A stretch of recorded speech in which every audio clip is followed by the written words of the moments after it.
Virgo, do you feel like you need to choose between work and your love relationship? Because if yes, that's the kind of energy that is coming with a new moon in Pisces on 27th, 28th of February. And that will be in your seventh house, which is the house of partnerships, romantic, business wise, even super close one to one friendships, one to one with clients. So there you might have reflections on who is in your life and who actually deserves, the first row seat in your life and the VIP access to you, and who's just taking up the space that you would like to. Do not take any big decisions during that time. That's not a good time to take super big decisions.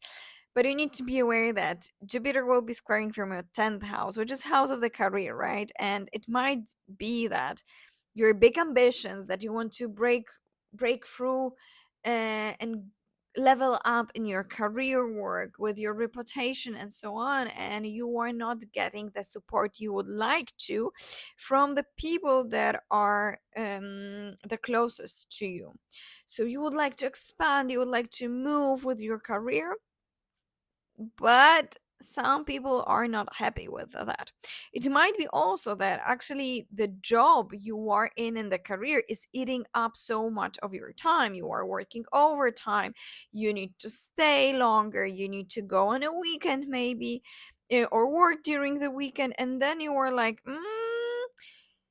your partner might not be nurtured as you would like it to nurture that love relationship. Or your partner is not happy with that you are working so much. So some shifts in that area of your life will happen, and it might be that a new love relationship for singles, especially for Virgo that is single, there is the chance and there is opportunity to meet someone new, to create a new relationship, business partnership as well might be forming. Your spouse and people around you might be super emotional during that time, and they might want to pour that energy on you. So be aware to keep your boundaries. Do not take big decisions during that time and not be in that drama. But if you can detach yourself during that time, you might go just to spa on your own and spend time with yourself or spend time with your loved ones, but the people that you trust and you know that they are cheering up for you. However, even those people might be super emotional during that time, so be aware on that. You might be questioning, I mentioned that, who is actually worth your time, and you might end some toxic relationships.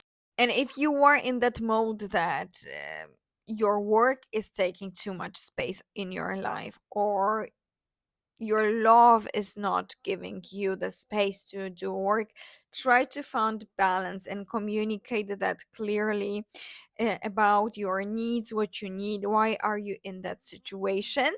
You might want to wait for it when the dust settles, because this is super emotional time. You might not see everything during that time as well, but there might be partnerships that are coming, that are surprising, that you didn't expect. So be open to them. They might be valuable for your business, that might grow with their help.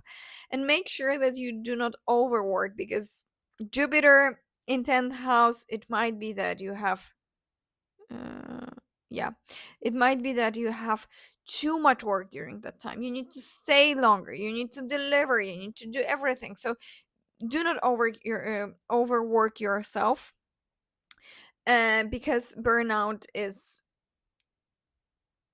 I hope you do not need to go through that in your life, really.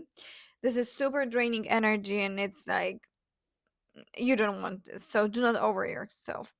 Do not force relationships just to stay in them. If you feel and your gut feeling is like, okay, it is toxic for me, I cannot be in this anymore. Do not force to like, okay, let's maybe try to heal this partnership and then this romantic partnership, let's maybe move in together because it will heal our relationship, or let's make a baby because it will heal. It won't.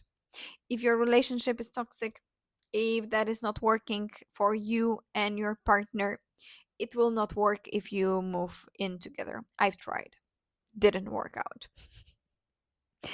And do not ignore the red flags, because during that time we will have that censorship, that sensor that will feel everything. So if you are in a situation either with other people in the work, for example, 10th house, or in a client comes to you and you're like, they are giving a lot of money, but you're like, ah, I shouldn't do that. And something is telling you that something is off, something is not right. With so many planets in Pisces, it might be also that it is good to be true, you know? And without thinking that through, just accepting, you might regret it later. So really trust your gut during that time. And when your gut is saying like, "Ah, something is off with the person," or something is off with that offer, do not take that decision. Negotiate, wait a little when this dust settles. I'm not saying that you need to say no to the opportunities, of course not, but trust your gut. If that's not an instant wow yes, then something needs to be double checked. So Virgo, time to rest, time to spend time with yourself, time to do a mask on, put a mask on, and to do some spa, yoga, meditation at home. Just spend time with yourself or with the loved ones that you really, really trust, and you know that it will be a good time. That's the kind of energy how you should handle it.